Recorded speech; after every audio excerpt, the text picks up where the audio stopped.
Lebars, adjoint chef de projet défi, et donc on est là pour vous accueillir et introduire ce webinaire, comme lors de la première saison pour ceux qui ont pu la suivre. Donc on est très heureux de vous accueillir pour le lancement de la seconde saison des webinaires du réseau Défi Ferme, la série de webinaires qui présente les travaux et les résultats du réseau Défi. Donc, comme d'habitude, avant de commencer, on voulait prendre un petit instant pour vous rappeler ce qu'est le réseau Défi, notamment pour celles et ceux qui ne la connaîtraient pas.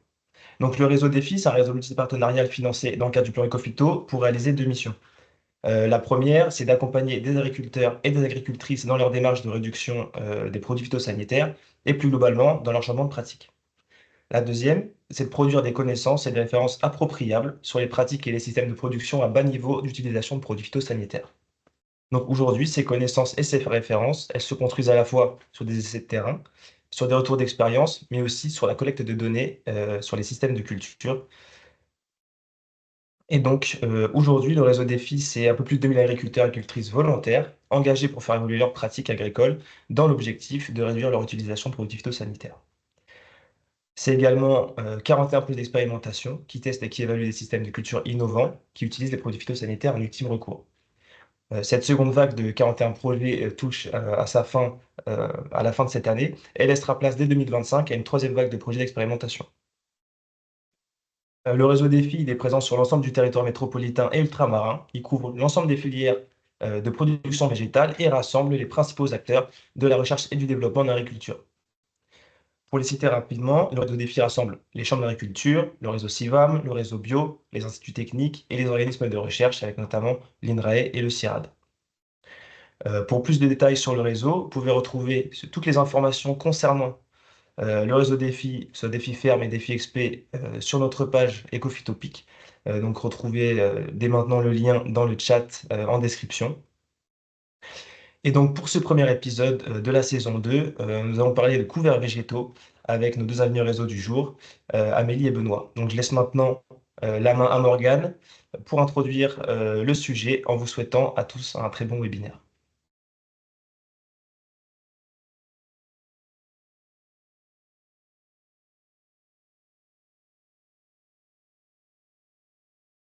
Morgane, ton Attends, micro est on éteint. t'entend pas. Oui, pardon, bonjour à tous. Euh, Morgane Rucco, donc je suis chargée de la coordination, de l'animation et de la valorisation des résultats pour la filière grande culture et pédiculture élevage. Avant de laisser place à l'intervention, petit point logistique. Donc, comme vous avez pu le voir, vous n'avez ni caméra ni micro, mais vous pouvez poser vos questions dans l'onglet Q&R et les intervenants prendront le temps d'y répondre après leur présentation. Nous vous rappelons que ce webinaire est enregistré et sera rediffusé. Donc vous trouverez tous les liens qui vont être ajoutés au fur et à mesure du webinaire dans la discussion, dans la description du replay de la vidéo. Aujourd'hui, comme le disait Jordan, nous accueillons deux ingénieurs réseau de la filière grande culture et polyculture élevage, Amélie Chevelot et Benoît Thiré, qui vont nous parler des couverts végétaux d'interculture. Nous allons commencer avec l'intervention d'Amélie. Amélie, tu es ingénieure réseau à la Chambre d'agriculture de l'Ariège. Tu animes un groupe de 13 agriculteurs en polyculture élevage, dont la moitié environ sont en bovin viande. Les agriculteurs de ton groupe ont pour objectif commun d'améliorer leur autonomie fourragère et protéique, tout en conservant des systèmes conciliant agronomie, bien-être animal et environnement. Vous pouvez dès à présent retrouver les travaux du groupe d'Amélie sur la page Ecophytopic dédiée, dont le lien va être ajouté à l'instant dans le chat. Amélie, les agriculteurs de ton groupe mettent en place différents leviers pour parvenir à leurs objectifs. Maximisation du pâturage et pâturage tournant dynamique, implantation de métayers grains et fourragers, développement des légumineuses dans la rotation et implantation de couverts végétaux. C'est de ce dernier levier dont tu vas nous parler aujourd'hui.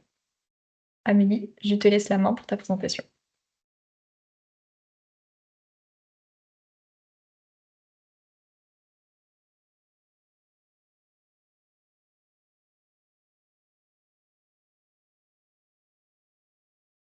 Ton micro est éteint, Amélie. Amélie.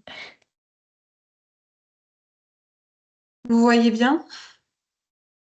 Oui, c'est nickel. Parfait. Donc du coup, merci Morgane. Et donc Amélie Chevalot, conseillère à la Chambre d'agriculture de l'Ariège. En effet, je vais vous parler des couverts et plus particulièrement des semis de couverts qu'on sème à la volée dans une serre à la paille avant moisson. Alors je vais vous présenter si ça veut bien. Voilà, le contexte et un peu les objectifs de ce projet. Son déploiement dans notre département et vous faire un petit bilan sur 4 années de campagne où on a pu déployer ce couvert à grande échelle. Donc, tout d'abord, le contexte du projet. Donc, on y travaille, on travaille sur ces semis de couverts à la volée avec les agriculteurs du groupe Défi. Mais aussi dans le cadre d'un projet qui s'appelle Agriphone, qui est en collaboration avec la Fédération départementale des chasseurs, notamment celui de notre département, l'Ariège. Et le but, c'est de concilier à la fois les pratiques, de concilier l'économie, l'agronomie, l'environnement et la petite faune sauvage à travers cette pratique de semis à la volée. Alors, pourquoi déjà biodiversité et pourquoi ce lien avec les fédérations des chasseurs? Tout simplement, en semant avant les moissons, on va éviter de semer un couvert estival après les moissons et éviter donc des passages de mécanisation répétés qui peuvent nuire à certaines espèces, notamment la caille des blés, dont son pic de nidification est en juillet. Donc on va essayer de protéger ces nids et ces cailleteaux qui sont un peu une espèce emblématique dans notre région. Ensuite, pour l'agriculteur, il y a de nombreux avantages économiques et sociaux. On n'a pas besoin de matériel spécifique. On peut le semer très bien à l'épandeur à engrais ou avec un de limbe. Donc, c'est du matériel qui est disponible dans le parc matos des agriculteurs. C'est un semis qui est très rapide, à faible coût, et on va gagner du temps, notamment sur les chantiers pendant ou après les moissons, vu qu'on sait qu'en général, quand on sème un couvert après une céréale à paille, on le fait. La préco, c'est de le faire 48 heures après pour garder l'humidité résiduelle. Bon, mais c'est souvent compliqué quand il y a beaucoup de surface à moissonner, donc c'est un gain de temps pour ces chantiers si on anticipe le semis avant la moisson. Quand je dis avant la moisson, ça peut être une semaine avant, comme un mois et demi. Et chez nous, on va essayer de le semer de plus en plus tôt. Alors justement, ça fait partie un peu des critères et de l'intérêt aussi de ce couvert. Donc ça fait partie des avantages agronomiques, c'est de pouvoir le semer dans des conditions plus favorables. Nous, c'est vrai qu'à partir des moissons, à partir de juin-juillet, on n'a plus d'averses, on n'a plus d'eau. Donc c'est difficile de faire lever les couverts. Et donc en semant plus précocement, on espère atteindre, réunir toutes les conditions pour la levée de ces couverts. Après, dans les avantages agronomiques, on retrouve bien sûr tous les intérêts, couverture, érosion, etc. Ça change pas, je veux dire, par rapport à un couvert classique. Néanmoins, on a quand même l'avantage d'avoir un couvert estival. Chez nous, c'est quand même assez compliqué dans le sud de semer de plus en plus des couverts estivales et on va choisir des espèces avec des systèmes racinaires assez puissants. Alors justement, pour illustrer un petit peu tout ça, donc bon, vous avez des photos d'épandeurs engrais et un autre qui sème avec un de limbe, donc pas de matos spécifique. Et vous avez à droite une photo qui représente le couvert un mois après les moissons. Donc un couvert qui est déjà bien développé, très favorable pour la petite faune sauvage, notamment notre caille des blés. Et aussi, alors ça peut faire peur aux agriculteurs des fois, on a l'impression que c'est un couvert qui se développe pas bien. Alors il va un peu végéter comme ça tout l'été, et au final, dès qu'il va avoir de l'eau, septembre, octobre, c'est là où il va produire toute sa biomasse. Donc voilà, c'est un peu l'intérêt de ce couvert. Donc vous l'avez remarqué, on est sur des espèces sorgho-fourragées crucifères chez nous, des espèces qui s'adaptent bien à la sécheresse. Donc vous avez une photo d'un éleveur avec ses vaches aussi en haut. Des brebis aussi pâturent ce couvert, c'est un autre intérêt, sachant qu'aussi des chevaux ont déjà pâturé ces couverts-là. Et vous avez deux photos de radis chinois. Alors l'intérêt des radis chinois, on l'appelle souvent les structurators. Ils ont vraiment cette image qui vont structurer le sol, mais les agriculteurs l'aiment de moins en moins parce que ils ont l'impression finalement sa racine travaille à la surface où la racine se développe voilà, à la surface partie aérienne. Et finalement, c'est pas ce qu'on voit. C'est pas le gros radis qu'on va manger, c'est vraiment le petit radicelle qui va vraiment descendre dans le sol et qui peut aller jusqu'à 2-3 mètres de profondeur, voire plus en fonction des types de sols. Alors, Donc, on a travaillé sur cette pratique et sur ces couverts entre 2018 et 2020. Et on a décidé dès 2021 de déployer un peu ce couvert dans notre département, tout simplement le proposant à plus d'agriculteurs et en leur proposant un mélange tout fait qu'ils n'ont plus qu'à semer avec quelques préconisations. La première année, on avait travaillé avec l'IDEA et une coopérative locale qui est la CAPA chez nous. Et une trentaine d'agriculteurs ont semé 300 hectares de couverts. Au départ, c'était plus des agriculteurs qu'on connaissait, qui sont dans nos réseaux, des filles, GI2E. Et petit à petit, on a réussi au fil des années à toucher plus d'agriculteurs en dehors des groupes, même c'est même on va dire des agriculteurs qui sont moins habitués à faire des couverts, qui ont été de plus en plus intéressés à en faire. Et aussi, chaque année, on essaie de toucher de plus en plus de secteurs. Voilà, pour que tout le monde se sente un peu concerné, à la fois pour ces enjeux de biodiversité et aussi se sente concerné sur l'intérêt de ces couverts. Euh, donc, vous voyez aussi que petit à petit, le mélange a été modifié, ça j'y reviendrai. Et aussi, dès 2023, on a arrêté de travailler avec la CAPA et la CAPLA, nos coopératives locales, avec leur accord. Et c'est la Chambre d'agriculture qui a directement vendu le couvert auprès des agriculteurs pour réduire les coûts et aussi pour pouvoir trouver plus facilement les semences et les variétés qu'on voulait. Vous pouvez voir que les 2 premières années, on avait de l'Advanced Grazer, alors qu'on voulait une variété qui s'appelle Piper, que vous connaissez certainement, qui est très commune. Donc c'est pour ça qu'on a dû changer de fournisseur. Voilà. J'y reviendrai sur les variétés, parce que pour nous, c'est une clé pour la réussite des couverts. Même si on avait fait déjà plusieurs années d'essais, on continue chaque année à mener des essais pour améliorer à la fois la technique et aussi le mélange qu'on propose aux agriculteurs. Vous avez donc ici la fiche technique du couvert qu'on a proposé en 2024, donc à 20 kg, à 15 kg hectares pardon, de sorgho fourragé piper et 5 kg de radis chinois. Sachant que chaque année, la Fédération des chasseurs fait le maximum pour obtenir des subventions pour réduire le coût de ce couvert afin de le rendre plus attrayant déjà et aussi pour que les agriculteurs prennent moins de risques.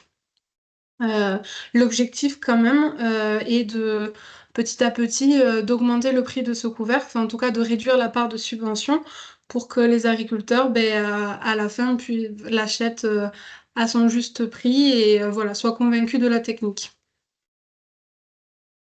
Pardon, aussi sur la cartographie, bon, c'est pour vous représenter un petit peu toutes les parcelles qui ont été semées en 2024.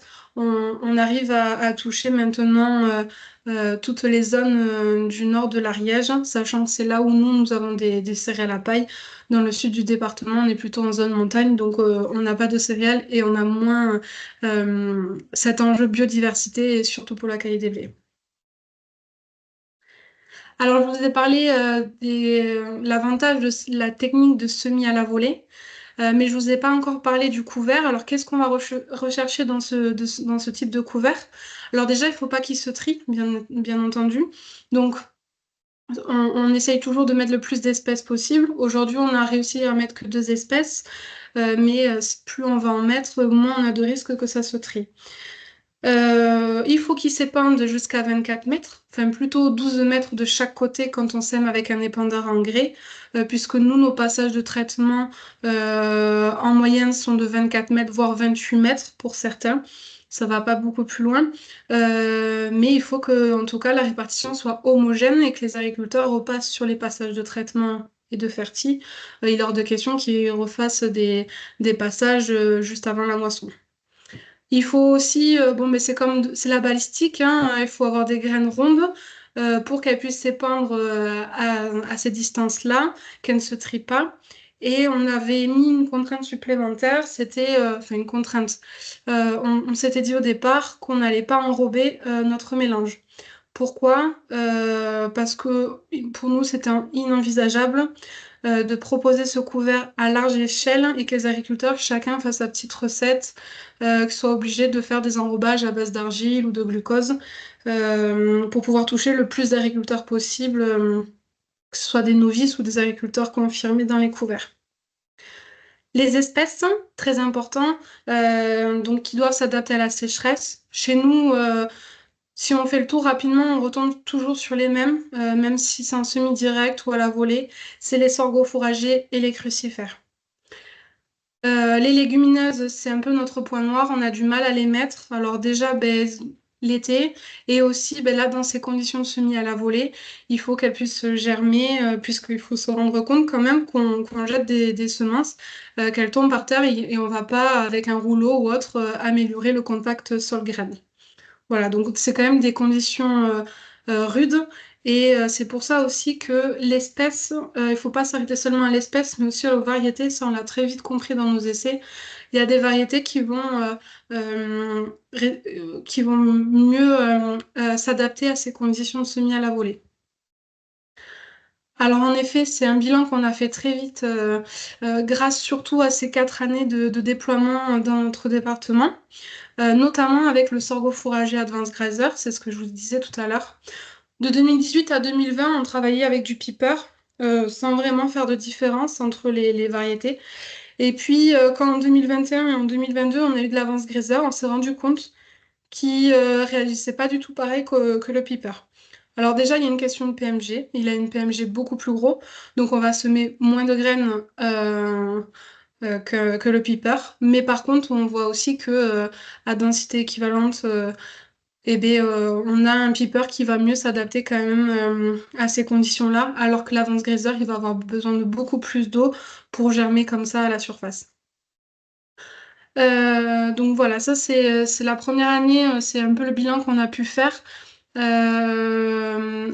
on avait aussi dans le mélange qu'on a enlevé dès 2022 le radis fourragé, la variété Litinia, qui en fait on a dû l'enlever puisque le radis fourragé, globalement on a testé dans nos essais plusieurs variétés. C'est quand même une espèce qui est très précoce, donc il monte vite en graines et en fleurs dès le mois de septembre. Et nous, ça plaisait pas du tout aux agriculteurs du département qui font beaucoup de maïs semences et de colza semences. Voilà. Donc on l'a tout simplement enlevé parce qu'on savait que sinon on n'allait pas convaincre d'autres agriculteurs de faire ce couvert. C'est dommage parce qu'on perdait une espèce dans le mélange, mais en attendant, voilà, on reste du coup sur notre sorgho fourragé et nos radis chinois. 2022 nous a appris aussi beaucoup de choses. 2022, une année très compliquée avec des conditions météo vraiment pas favorables. Je vous rappelle, grosse sécheresse, des températures extrêmes. Finalement, ce qu'on s'est rendu compte, c'est que si on n'avait pas les conditions au semis, puisqu'on avait anticipé du coup la période de sécheresse, on avait quand même réussi à avoir de très beaux couverts, 3,5 tonnes de matière sèche à l'hectare sur les meilleures parcelles. C'est quand même un joli couvert pour nous, pour un couvert d'été. Par contre, à contrario, on a vu des semis directs qui, en général, réussissent plutôt bien chez nous s'ils sont faits dans les bonnes conditions après les moissons et peu importe l'été qu'on le subit. Ben, finalement, si, ils étaient vraiment pas jolis et c'est ces couverts qui ont été semés à la volée avant qui se sont le mieux développés et qui ont produit plus de biomasse. Alors je passe 2023, très bonne année. Les conclusions sont peu nombreuses. Par contre 2024, année très favorable, mais pas que pour notre couvert. Alors c'est ce que je voulais vous illustrer avec ces photos-là. Vous avez à droite un très très joli couvert. Globalement c'est ce qu'on a eu, mais au sein de ces parcelles très jolies, on a vu beaucoup d'hétérogénéité. Par exemple au milieu, la météo favorable au couvert, mais aussi aux adventices. Donc des adventices qui n'ont pas levé au printemps. On a eu un printemps assez sec et assez froid. Et au final, tout a levé après les moissons. On retrouve aussi des espèces, des adventices typiques de l'été, du panic fourmilier. Et on en a retrouvé en pagaille, mais que ce soit dans les couverts ou dans les chemins. Voilà. La dernière photo tout à fait à gauche, donc là c'est aussi ce qu'on a retrouvé dans beaucoup de parcelles, des trous, malgré que les couverts soient bien développés, des zones où il y avait très très peu de couverts. Et l'hypothèse c'est que ce couvert a été semé dans des zones où voilà, l'eau a stagné pendant un moment et du coup les semences ont pourri tout simplement. Donc ça, c'était pour vous montrer un peu voilà, la différence des sorgho fourragers, comme quoi l'importance de la variété, il faut se la poser. On a, bon, pour le sorgho fourrager, c'est encore plus marquant, des graines qui sont très différentes. Et donc après des pores aussi qui vont être différents. On a l'hermès et le piper qui ont des pores très fins, la zangrisol et le soudal par exemple qui ont des pores beaucoup plus gros, plus imposants. Mais en tout cas, les résultats ne seront pas les mêmes. Alors, pour conclure sur ces couverts qu'on sème à la volée avant les moissons, donc dans les plus, et c'est ce qui ressort beaucoup des agriculteurs, c'est le gain de temps. Le gain de temps pour les semer et la charge de mécanisation qui est réduite. C'est des couverts aussi qui peuvent très bien répondre à la réglementation, que ce soit la zone vulnérable ou la PAC, s'ils les laissent en place tout l'hiver. Donc j'ai remis voilà en 2022 eh bien, qu'on avait découvert à la volée qui se sont bien sortis par rapport à des semi-directs où ça a été des vrais échecs. Pendant cette année 2022 où il y a eu une très forte une grande période de sécheresse. Un petit retour de la fédé de chasse, c'est que vraiment, c'est des couverts qui, pour la biodiversité, sont vraiment top, où ils ont retrouvé, lors de leur comptage, l'écaille de blé. Surtout dans les années comme 2021-2022, ben, c'est des espèces qui recherchent de la fraîcheur et le trouvent dans ce type de couvert. Ensuite, bien sûr, il y a des avantages, mais surtout, c'est un couvert où il faut être patient et où il faut anticiper le semis dès que la céréale commence à jaunir et en prévision d'une pluie d'au moins 15-20 mm, sinon on ne sème pas ce couvert. Les points négatifs de cette technique, le réglage de l'épandeur qui peut au départ être un peu compliqué, mais on trouve assez rapidement quand même le réglage. L'homogénéité du couvert, on a quand même du mal à avoir sur 24 mètres un couvert parfaitement homogène, ça c'est vrai. C'est un couvert qui va pas concurrencer les adventices comme on aimerait et comme on a souvent avec des couverts hivernaux, plutôt type hiver. Et surtout, on ne va pas semer ce couvert sur des parcelles avec des problématiques de type ambroisie, datura ou xanthium, comme on peut avoir chez nous. Alors, je l'avais pas dit avant, c'est vrai, mais on a aussi sur les radis chinois des attaques recrudescentes d'altise. C'est vrai qu'on les voit très bien au semis, à la levée, mais en septembre, octobre, on voit qu'il y a beaucoup moins de radis chinois qui ont été mangés par les altises pendant l'été. Et puis notre bémol, pas de légumineuses. Mais ça fait partie encore des essais qu'on veut mener. Alors justement, les pistes un peu hein, qu'on continue à creuser, ben, c'est toujours la question quelle variété. On n'a pas encore testé toutes les variétés de sorgho fourragé pour optimiser notre mélange. On aimerait bien mettre en place des plateformes avec des couverts qui sont pré-enrobés, où c'est pas l'agriculteur qui va enrober chez lui avec sa petite recette, mais avec des semences, voilà, mais qui coûtent plus cher aussi. Donc il faut voir un peu l'impact, le bénéfice aussi pour l'agriculteur. Et enfin pour les légumineuses, pour les légumineuses à petites graines, essayer de le semer, mais avec un drone du coup, puisqu'on ne pourra pas le semer avec un épandeur engrais, des petites graines qui seront trop légères et qui n'iront pas jusqu'à 24 mètres. Voilà un petit peu pour les pistes d'amélioration pour cette technique. J'ai fait le tour, je l'ai terminé. Merci beaucoup Amélie pour ta présentation. Pour en savoir plus sur les travaux d'Amélie, vous pourrez retrouver, là on va les ajouter à l'instant dans la discussion et ensuite ce sera en replay, enfin dans la description du replay, la fiche technique qu'elle vous a montrée sur le couvert ainsi qu'une vidéo réalisée sur le même sujet. Donc, à présent, si vous avez des questions, n'hésitez pas à les poser dans l'onglet Q&R. Je vais les relayer et Amélie pourra y répondre. Alors, on a déjà une première question qui est quelle méthode de destruction a été utilisée? Est-ce qu'ils ont été laissés jusqu'à l'hiver? Oui, alors il y a eu, enfin, beaucoup de choses ont été réalisées. On n'a pas trop suivi cette partie-là, mais parce que tout simplement, ça se détruit assez bien. Alors, on a eu à la fois des éleveurs qui ont fait pâturer donc ce couvert, que ce soit des brebis, des bovins ou des équins, des chevaux. Voilà. Il y a eu aussi du broyage. Il y a des couverts qui ont resté tout l'hiver. Après, avec le sorgho fourragé, c'est une espèce gélive. Donc, au printemps, en fait, on retrouve plus que le radis chinois. Le sorgho, il est déjà bien décomposé, même s'il en reste un peu. Et après, bon, après toute autre méthode de destruction, j'ai envie de dire un peu basique.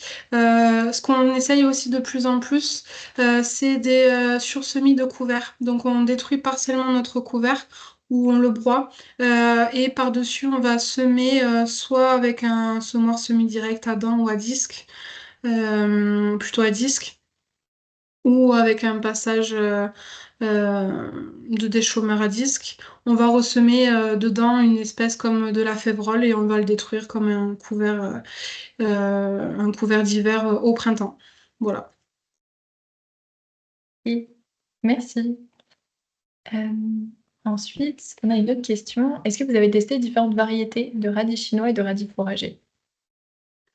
Oui, alors sur le radis fourragé, on a donc testé d'autres variétés parce qu'au départ, quand on a vu le Litinia, qui était la variété qu'on avait en 2021 dans notre mélange, quand on a vu qu'il montait vite en graines et en fleurs, on s'était dit, bon, ben, on va tester d'autres variétés. Mais finalement, elles sont toutes plus ou moins précoces comme ça.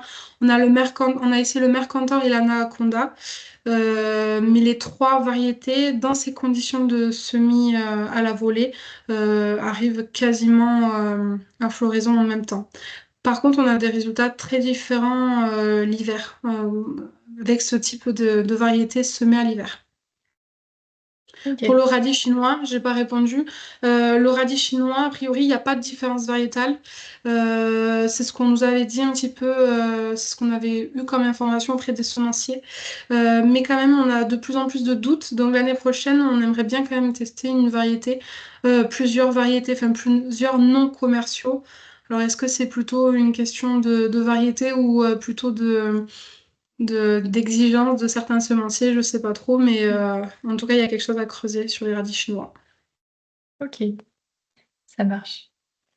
On a une autre question. Donc, Amélie, tu as bien précisé qu'il fallait éviter d'implanter ce type de couvert sur des parcelles infestées par l'ambroisie.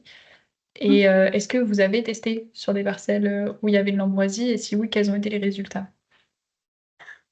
Non, on l'a surtout pas testé parce que pas sur. Enfin, si, pardon, on l'a déjà testé, mais parce qu'on savait pas qu'il y avait de l'ambroisie sur la parcelle.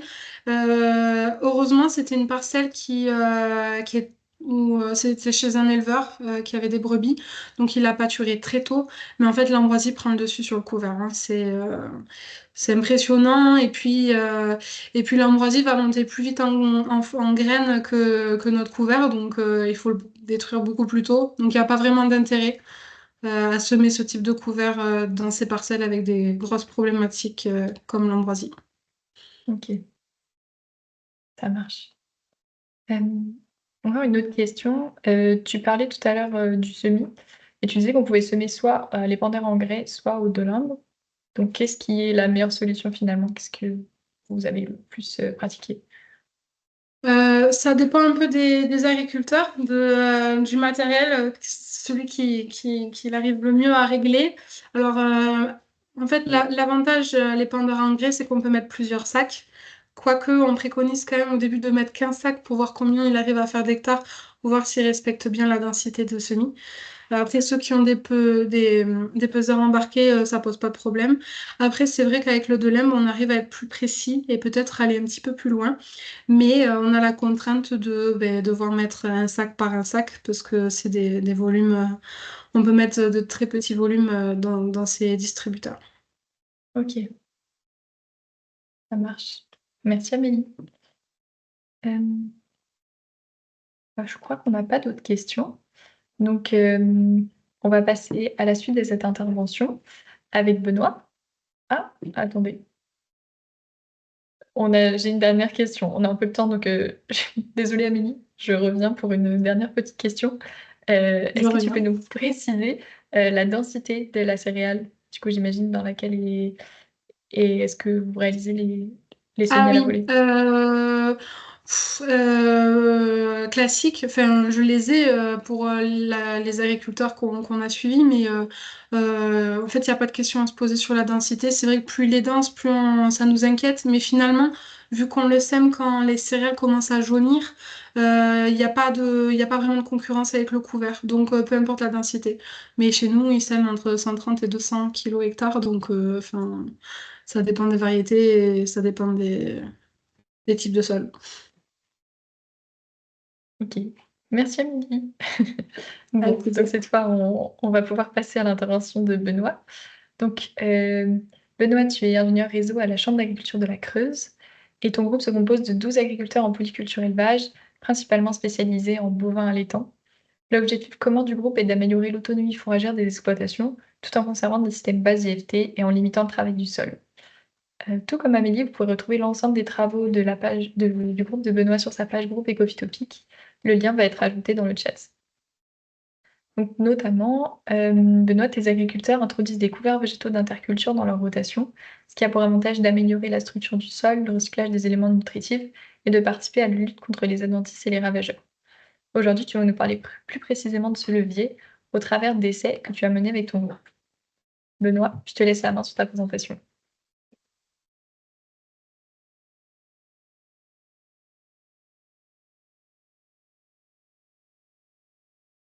Vous le voyez bien là, c'est bon? Nickel, c'est bon. Donc bonjour à tous, donc Benoît Thiré, Chambre d'agriculture de la Creuse. Donc moi je vais vous présenter les travaux qu'on a fait au groupe Défi et au groupe 30 000 qui vient de se terminer d'un collègue Ouest Creuse, les limites Creuse de Vienne, donc sur maximiser la biomasse de couvert. Donc dans un premier temps, je vais vous présenter un peu les différents mélanges de couverts qu'on a, une approche économique. Et après, le cœur du sujet, le suivi d'un réseau de parcelles avec la méthode Merci, un projet qui est en cours avec des suivis satellites, et un essai qui va arriver avec un stimulateur de croissance pour augmenter la biomasse du couvert, et un petit focus sur un essai qui n'a pas pu être fait cette année vu le temps sur la destruction des couverts. Donc, les différents mélanges de couverts, on a déjà, comme l'a dit Amélie, la préparation du sol qui est différente. Donc, soit il n'y a pas de préparation, on sème en direct, de chômage ou labour, ou en semi, combinaire, rotatif, semi TCS à la volée. Donc, en fait, nous, à la Chambre de la Creuse, on a un petit outil Excel on appelle Couffin, qui permet de calculer comment dire, les coûts de revient des chantiers, en fait. Et donc là, c'était lors d'une journée, on a présenté un peu les coûts. Parce qu'un couvert, forcément, c'est un coût. Donc, quand on fait voir un peu les chiffres aux agriculteurs, des fois, ça fait un peu, ça leur fait un peu peur de se dire ça fait quand même investir pas mal. Donc là, il y a un comparatif un peu des différents coûts avec forcément le semis à la volée qui est peu coûteux par rapport à d'autres techniques. Ensuite, on a différents mélanges. Donc là, les mélanges sont exhaustifs, hein, c'est une petite liste. Les deux premiers, c'est les mélanges qu'on a à Griffon, en fait. Donc 10 kg hectares, 2,5 kg de chacune des quatre espèces, moutarde, blanche et les deux radis fourragers chinois, Facili. L'autre mélange, c'est du 10 kg de sarrasin, 12 kg d'avoine rude et 3 kg de Facili. Et après, ces deux exemples que j'ai dans mon groupe, il y en a autant qu'il y a d'agriculteurs, hein. Chacun fait un peu à sa sauce au niveau des disponibilités de semences, du type de sol, etc. Pareil avec une évolution des coûts estimation des coûts de semences qui va quasiment du simple au double. Ça, c'est pareil, c'est avec notre outil Couffin, c'est avec le barème d'entraide pour le coût de mécanisation. Main-d'œuvre, on est sur 20 € de l'heure. Et les semences, on prend les différents fournisseurs, on fait une moyenne, hein. Donc ces chiffres, ça peut évoluer. Vu le contexte, ça évolue pas mal. Donc c'est pour donner un ordre d'idée un peu. Et donc après, bon, ça vous les connaissez, c'est les différentes espèces qu'on a avec leurs différents intérêts.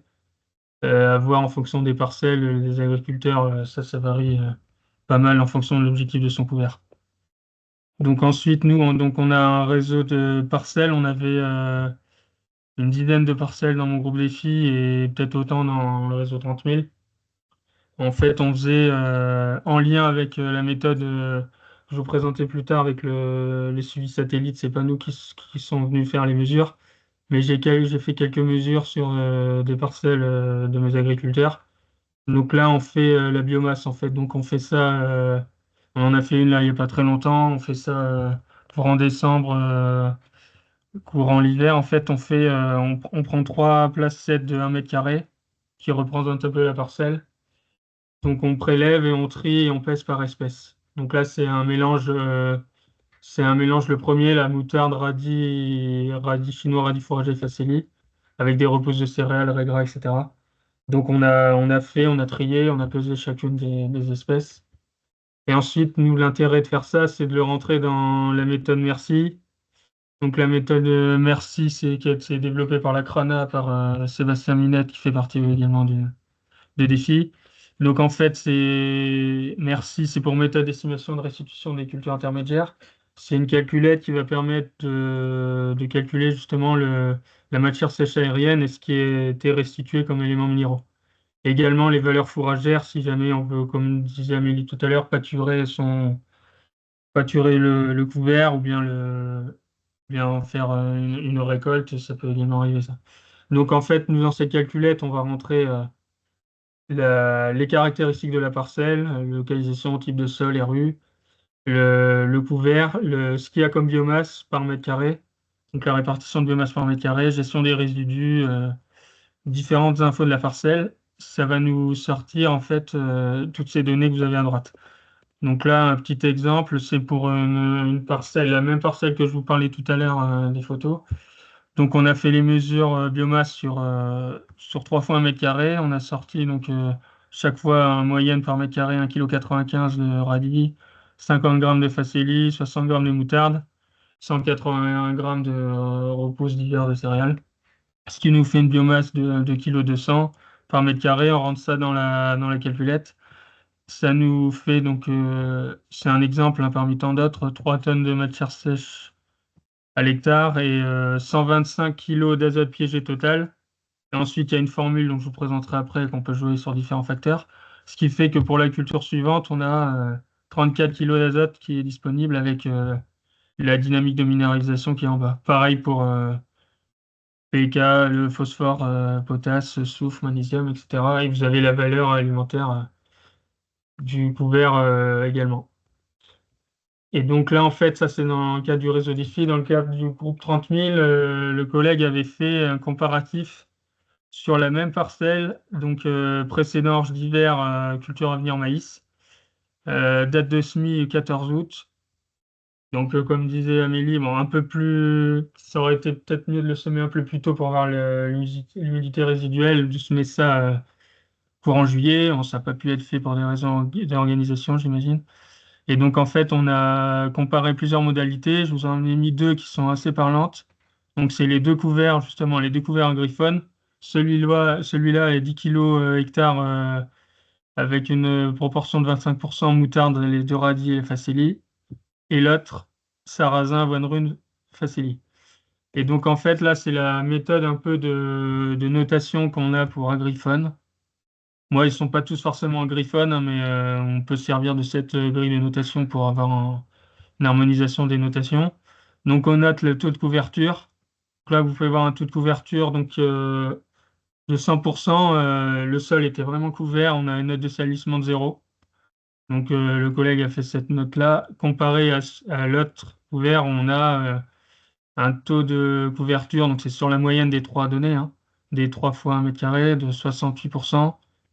Note de salissement plus importante à 3, chardon, kénopode. Différents adventices qui ont eu plus de lumière et plus d'espace pour se développer. Et donc, en fait, ce qui fait que ce couvert-là, Griffon, moutarde, les deux radis facélie, avait un développement végétatif plus important, notamment avec la moutarde et les radis. On avait 6 tonnes 4 de matière sèche, ce qui fait qu'on piégeait au total 215 kg d'azote, et on en a de dispo pour la culture suivante, 44. Avec un très faible salissement et une bonne restitution d'azote, également évolution de la matière organique. Contrairement à l'autre couvert, qui était correct, hein, mais un rendement d'à peine 3 tonnes de matière sèche. Et le fait un salissement beaucoup plus important, avec, surtout dans les zones de faible densité. Et quand vous regardez, là, on a la Facelli qui prenait plus de place, toute ouverture plus important. La Facelli produisait moins de biomasse, en fait. Donc là, il y a un rapport entre les espèces sur cette parcelle dans ces conditions, à avoir dans différentes conditions, forcément, mais qui était moins avantageux pour l'agriculteur. Ce qui fait qu'en l'azote piégé total, on était qu'à 80, entre guillemets. Et ce qui fait on a quand même 14 unités de moins disponibles d'azote pour la culture suivante. Donc pareil, on avait différentes modalités. Et moi j'ai vu sur différents couverts parcelles, on a fait 2 couverts séparés sur la parcelle. On avait par exemple à peu près 10 unités d'azote d'écart pour la culture suivante. Donc on peut jouer là-dessus. Et donc ça, c'est ces différentes parcelles du groupe défi, on en avait une douzaine l'année dernière. Elles ont été intégrées en fait dans un réseau de suivi. C'est la firme Geosys la firme agronomique de Geosys, RDLI Agro.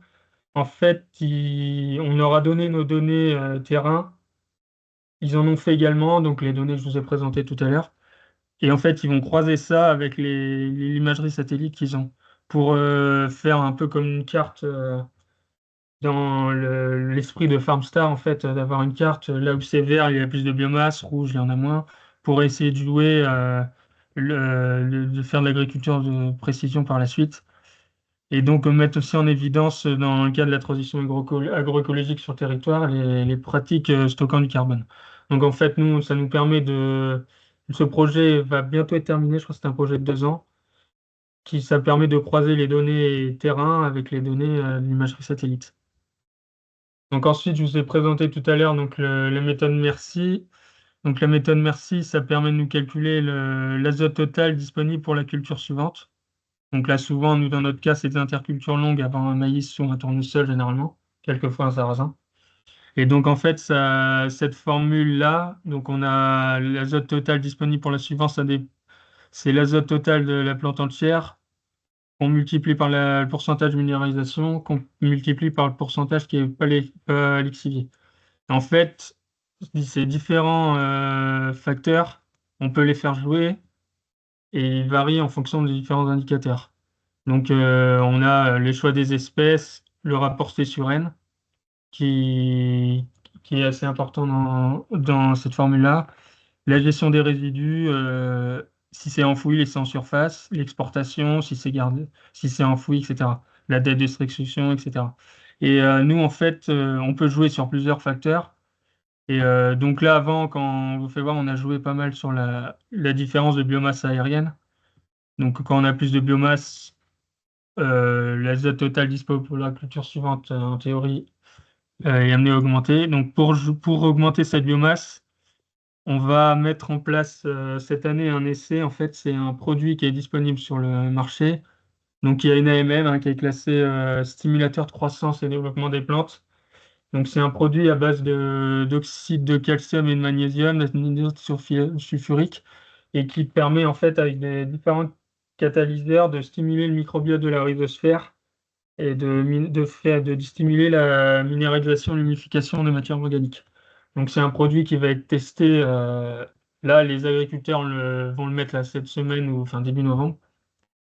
Et en fait, on va tester ça sur 2 parcelles de couverts qui sont suivies dans mon groupe défi. La première, c'est pas un mélange agriphone, mais bon, c'est la même base, un moutarde radicfaciali. Donc, un demi-hectare avec le produit et le reste de la parcelle sans. Donc, on fera mesure biomasse, méthode Merci. Et pareil pour l'autre parcelle, on a sur une base de avoine févrole-vesse, un demi-hectare avec le produit et le reste sans, et on met biomasse, méthode Merci pour comparer. Et ensuite, ça sera du sarrasin.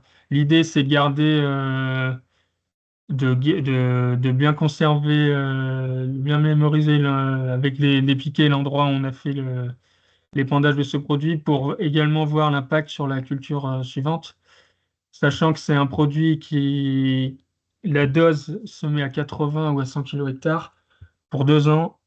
Donc l'effet se mesure sur 2 ans. Donc on va essayer de mesurer ça donc sur ce couvert et sur la culture d'après, si on a des différences, pour voir un peu l'effet de ce produit sur si on peut augmenter dans un premier temps la biomasse et ensuite l'azote pour la culture suivante.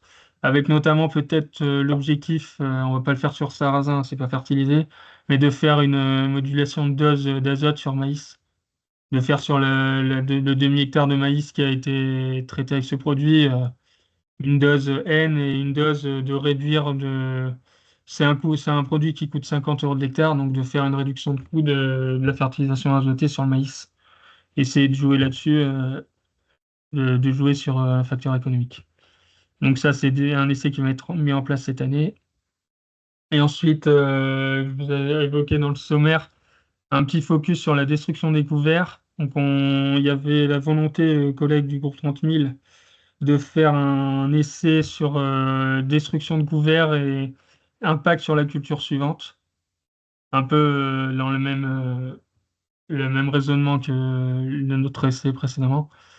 Et donc en fait, ça serait de comparer donc différentes destructions.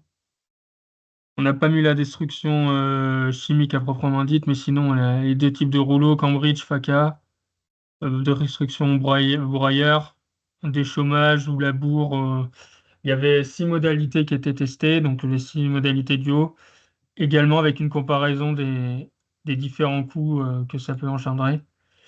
Et en fait, l'idée, nous, c'est comme ça, de faire un essai, d'aller de A à Z, de l'implantation à la destruction, de voir combien ça coûte à l'agriculteur de semer son couvert, éventuellement de le détruire ou bien de semer directement dedans, d'avoir un coût, en fait, du semis à la destruction du couvert et de mettre ce lien-là avec la méthode Merci, de voir ce que ça apporte à la fin pour la culture suivante.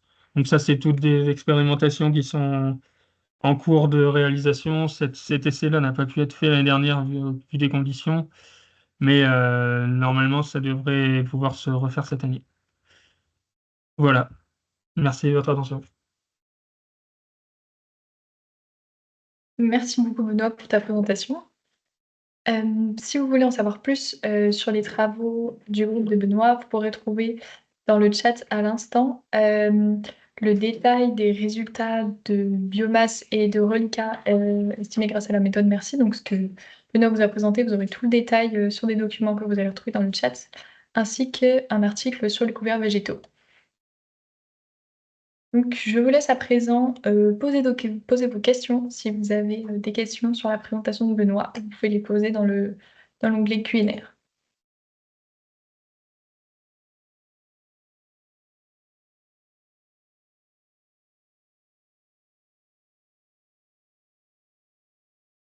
Alors, on a une première question, Benoît. À quelle date et dans quelles conditions faut-il semer les couverts? Bah, à quelle date? C'est comme un peu a dit Amélie, juste après la moisson, moi, tous les couverts qui sont semés dans nos réseaux de parcelles, là, c'est des couverts d'interculture longue, donc après une céréale, avant un maïs en général. Et ils sont semés, comme Amélie a dit, 48, dans l'idéal, 48 heures après la moisson. Ça se fait pas mal, nous, 48 heures après la moisson. Dès qu'ils ont rentré les ballots de paille, ils essayent de passer un coup de déchômage ou de semer directement dedans.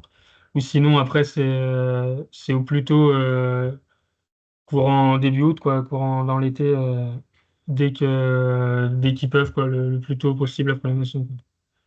Et donc, comme ça, on a profité de l'humidité résiduelle et profiter un peu de la fraîcheur qu'on a, quoi.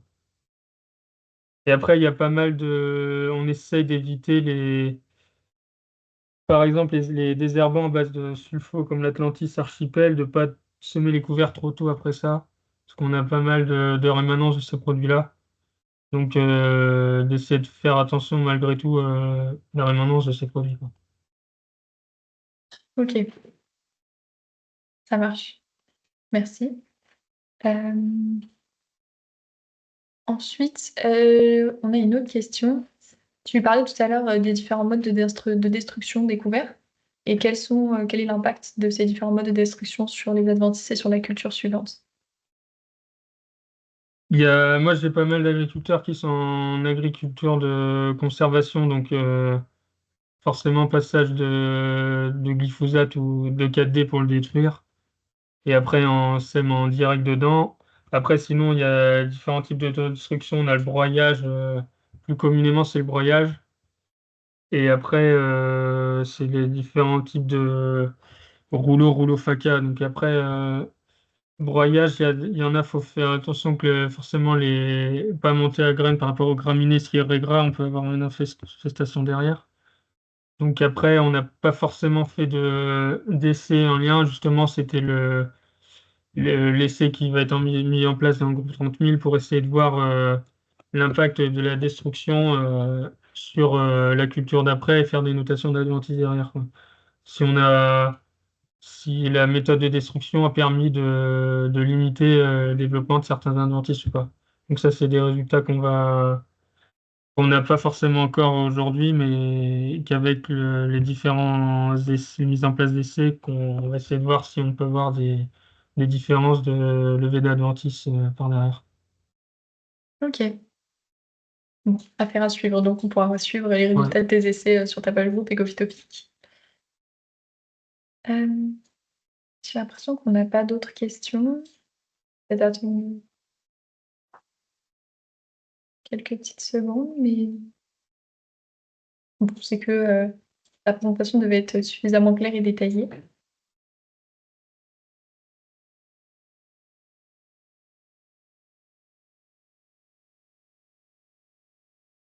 Et bon, et ben merci beaucoup Benoît, merci Amélie.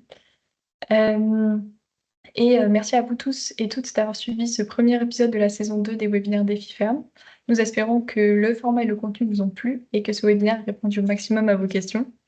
Si jamais il y en a d'autres qui vous viennent par la suite et que vous souhaitez recontacter nos 2 intervenants, vous trouverez donc leurs contacts sur leur page groupe qui ont été partagés dans le chat et qui seront en description du replay du webinaire. Le replay en question sera disponible très rapidement, il vous sera envoyé. Et vous pouvez dès maintenant vous abonner à la newsletter mensuelle sur les webinaires Défi Ferme pour recevoir les infos sur les prochains épisodes et les liens des replays. Vous aurez aussi également le lien dans le chat. On se donne rendez-vous pour le prochain webinaire le 21 novembre qui portera sur le vitivastoralisme. Merci beaucoup à tous et bon après-midi.